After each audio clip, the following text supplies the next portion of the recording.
à tous et bienvenue dans cette nouvelle vidéo. Aujourd'hui je vous retrouve avec une vidéo un petit peu différente, même si pas vraiment parce que j'en ai déjà fait une de ce genre là, mais en la regardant à nouveau j'étais pas très convaincue.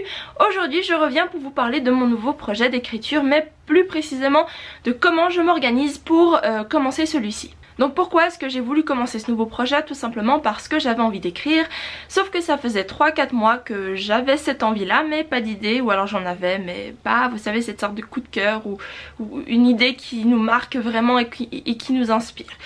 Donc j'ai laissé couler l'eau sous les ponts, on va dire, et un soir j'ai fait un rêve qui a tout déclenché et me voici aujourd'hui à vous expliquer comment est-ce que je suis en train d'organiser toute cette histoire autour de ce rêve. Alors forcément je vais pas vous dire de quoi ça parle parce que j'ai envie de garder un peu de suspense et surtout que c'est vraiment au tout début, donc voilà.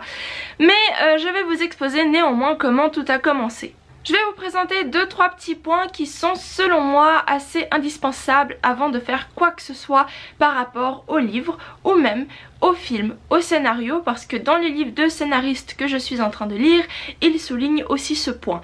C'est-à-dire, il faut savoir de quoi va traiter le livre, mais surtout quel va être le conflit qui va, vous savez, c'est le problème qui va intervenir et qui va lancer un peu l'histoire.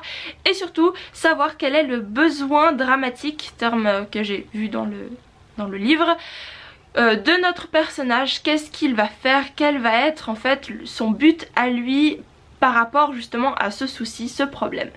Bref, donc une fois que vous savez ça, c'est déjà bien parti parce que vous pouvez commencer à construire l'univers, les personnages, et il faut aussi déjà vous dire quel aspect vous voulez donner à votre livre, c'est-à-dire quel genre est-ce que vous voulez que ce soit et pour qui surtout, pour qui est-ce que vous écrivez. Pour des tout petits, des adolescents, des adultes ou des jeunes adultes. Voilà, vous voyez à peu près les tranches d'âge, histoire que vous puissiez vous mettre une espèce de barrière sur non c'est trop enfantin, non c'est trop sérieux, vous voyez hein. Donc comme ça vous avez déjà une bonne idée de ce qui va se passer et comment vous allez pouvoir l'écrire, ainsi que créer vos personnages et votre univers. C'est une très bonne base déjà.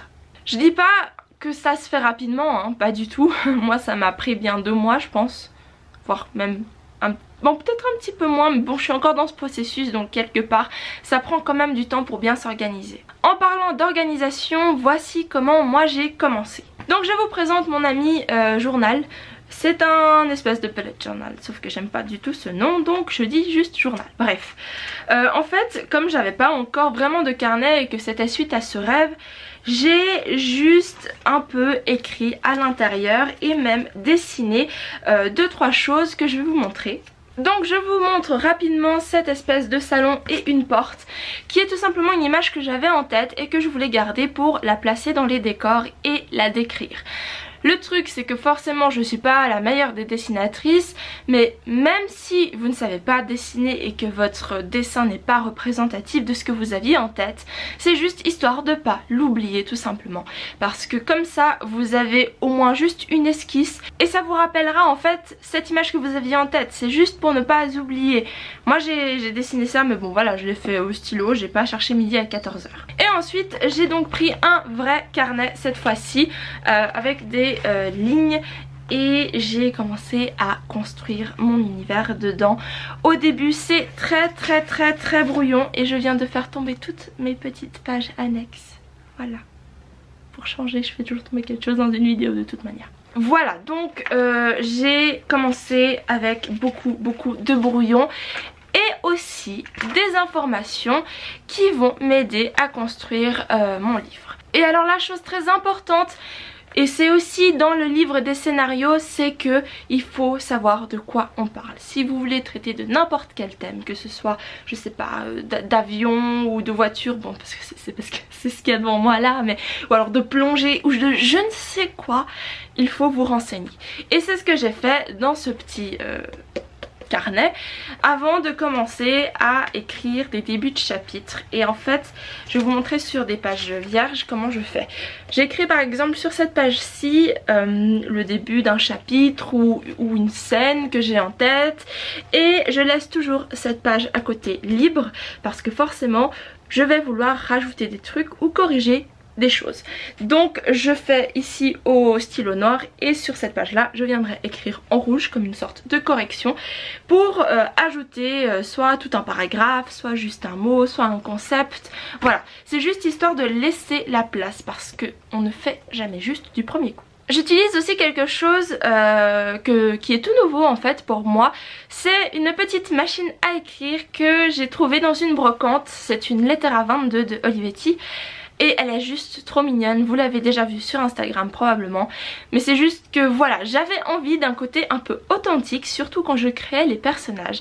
J'avais envie de faire des espèces de fiches, vous savez comme dans les dossiers criminels hein, de l'époque. Ils faisaient tout à la machine à écrire et puis mettre une petite photo, puis faire la description, enfin vous voyez.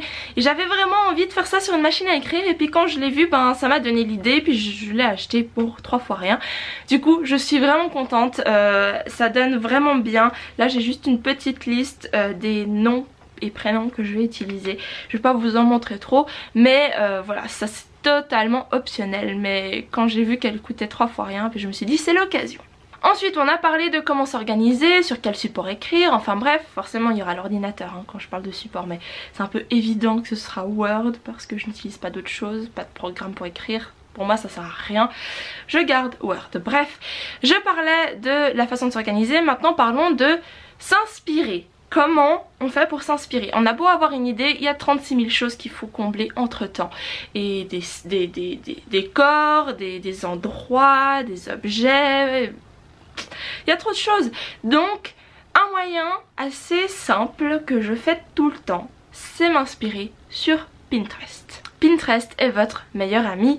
Je connais plein de gens qui font ça, qui vont voir des photos. Typiquement par exemple pour les personnages, moi j'ai un dossier secret que vous ne pouvez pas voir parce que sinon c'est pas drôle, où j'enregistre des photos qui inspirent mes personnages, que ce soit de gens ou alors de vêtements pour comment ils s'habillent, des détails tout bêtes, et aussi un autre dossier secret sur des endroits. Donc faut pas non plus se voiler la face en disant qu'on va tout imaginer.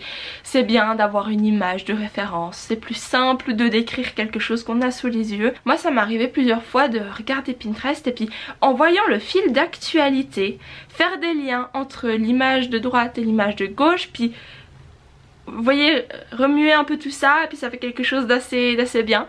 Donc voilà, Pinterest, j'approuve.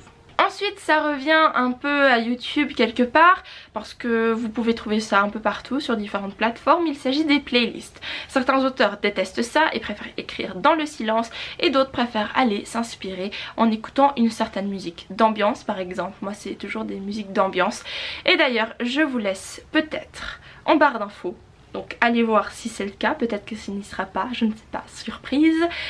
Le youtubeur que je suis qui fait des playlists, qui est compositeur et qui a une ambiance juste de fou et qui me met tellement mais directement dans l'ambiance du livre. Voilà. Je sais pas encore si je vais le mettre. Si ce n'est pas le cas, peut-être je vous en parlerai plus tard. Le dernier conseil que j'ai à vous donner, il est assez simple. C'est-à-dire que si vous voulez traiter d'un sujet particulier ou alors avec un personnage qui a un certain caractère ou alors dans un genre particulier, eh bien allez tout simplement lire des livres similaires, regarder des films qui traitent du même sujet ou du même personnage ou du même genre.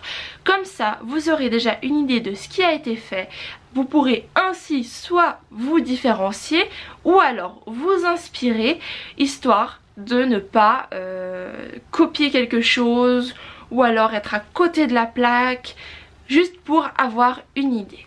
Je sais pas pourquoi c'est devenu tout lumineux d'un coup, mais il y a vraiment pas beaucoup de soleil donc je fais comme je peux, hein. C'est ça où il n'y a pas de vidéo. Mais bref, j'espère que vous m'en voudrez pas trop pour ce petit changement à chaque fois un peu bizarre. Donc c'est tout pour cette vidéo, j'espère que mes conseils pourront vous aider si vous voulez vous lancer dans un projet, que ce soit d'écriture de livres ou de scénario, hein. Je me suis déjà dit que je pourrais essayer d'écrire un scénario, mais je sais pas encore, c'est pas le moment. Alors n'hésitez pas à aller me suivre sur les réseaux sociaux pour voir ce que je fais et comment j'avance. Abonnez-vous tout simplement à la chaîne pour être tenu au courant des vidéos qui sortent. Et en attendant, je vous fais plein de bisous et je vous dis à très bientôt. Bye!